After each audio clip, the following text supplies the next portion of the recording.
আজকে যেটা আমার সাথে হলো, এই গুড মর্নিংটা ব্যাড মর্নিং এ পরিণত হয়ে গেল। একে তো আকাশের অবস্থা খুব খুব খুব খারাপ, তার মধ্যে আমি ঘরে দেখি যে মা এখনো দোকান থেকে ফেরেনি। সকালে বিছানা গোছালাম, মাদার ইন্ডিয়া এখন এসে উপস্থিত হয়নি। তাই একটু হাসি মুখে ভাবলাম যে সকাল সকাল তো তাড়াতাড়ি উঠেই বেরিয়ে চলেছিল ওজন মেশিন ওজন করা দেখ। ওজন দেখে তো খুব খুশি, কেন 3 কেজি ওজন আমার 3 দিনে কমেছে। তাড়াতাড়ি করে ব্রাশ করে ফেললাম। আর আমি কোনো কাজ ভালোভাবে করব এটা হতেই পারে না, তাই জলটাকে ফেলে দিলাম। সে যাই হোক, এরপরে তুমি জলটাকে টুক টুক টুক টুক করে খেয়ে সকালবেলা একটু হাঁটাচলা করতে শুরু করলাম। হেঁটে এসে একটু ব্ল্যাক কফি খেলাম। এতক্ষণ আমার দিনটা খুব ভালো যাচ্ছিল, নর্মাল যাচ্ছিল। মা বাড়িতে চলে এসেছিল, আর এখানে আমি কুকুরের মতন খাচ্ছি। হলো জিজ্ঞেস করলে খাবারটা খুব গরম, আর এখানেই হলো ভুল। আমি এত স্ট্রিক্ট ডায়েটিং করছি, আমার মা ওখানে পকোড়া ভাজছে আমাকে দেখিয়ে দেখিয়ে। এই সময় আমার কি করা উচিত? আমি এত স্ট্রিক্ট ডায়েটিং করছি, আমার মা ওইদিকে আজকে পকোড়া ভাজছে, তো আমার ফেভারিট পকোড়া। আমি বলছি বলে আমাকে বলছে তুই আমার নামে বদনাম করছিস।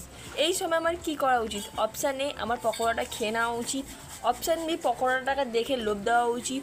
অপশান সি, পকোড়াটাকে না খেয়ে ডায়েটিং কন্টিনিউ করা উচিত। অপশান ডি, পকোড়াটাকে আর দেখবো না খাবো, এখান থেকে উঠে চলে যাওয়া উচিত। আমি অপশান ই বেছে নেব। আমি দেখবো, চোখ দিয়ে লোভ দেবো, কিন্তু খাবো না, যাতে মায়ের কালকে পটি হোক। বাথরুমে তোমাদের নিয়ে যেতে পারবো না, তাই ট্রানজিশন করে চান করে নিলাম। হ্যাঁ, আর এরপর আমি আমার স্কিনটা তোমাদের সামনে ফ্লন্ট করবো, বিকজ আমার স্কিনটা এখন এত সুন্দর হয়ে গেছে। আর মা মাদার ইন্ডিয়ার এখনো রান্না শেষ হয়নি, এদিকে মাদার ইন্ডিয়া আজকে একা খাবে। ভাগ্যিস আমি খেতে বসিনি, এই কারণেই বলছিলাম আজকে আমার দিনটা ভালো যেতে যেতেও খারাপ গেল, কারণ আমার বাড়িতে আজকে এটা রান্না হচ্ছিল। এটা কে তোমরা কমেন্টে করো।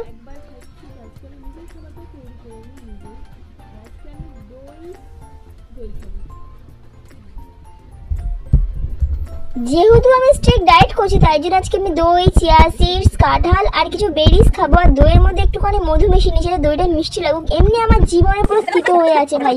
আর এরপরে আর কি বলবো, তাড়াতাড়ি করে খেয়ে নিলাম, কেন খেতে আমার টাইম লাগে না, বানাতে যতটা টাইম লাগে। আর খেতে খেতে আমি কার সাথে তো বকছি আমি নিজেও বুঝতে পারছি না, কারণ আমি ঘরে একা বসে আছি। কিন্তু আমার বকর বকর জীবনেও থামবে না ভাই। জীবনে আমার মতন কথা বলার মানুষ, মানে আমি তো এক ঘরে এক জায়গায় চুপচাপ বসে থাকতে গেলে মানে নিজের সাথে বকতে শুরু করে দিই।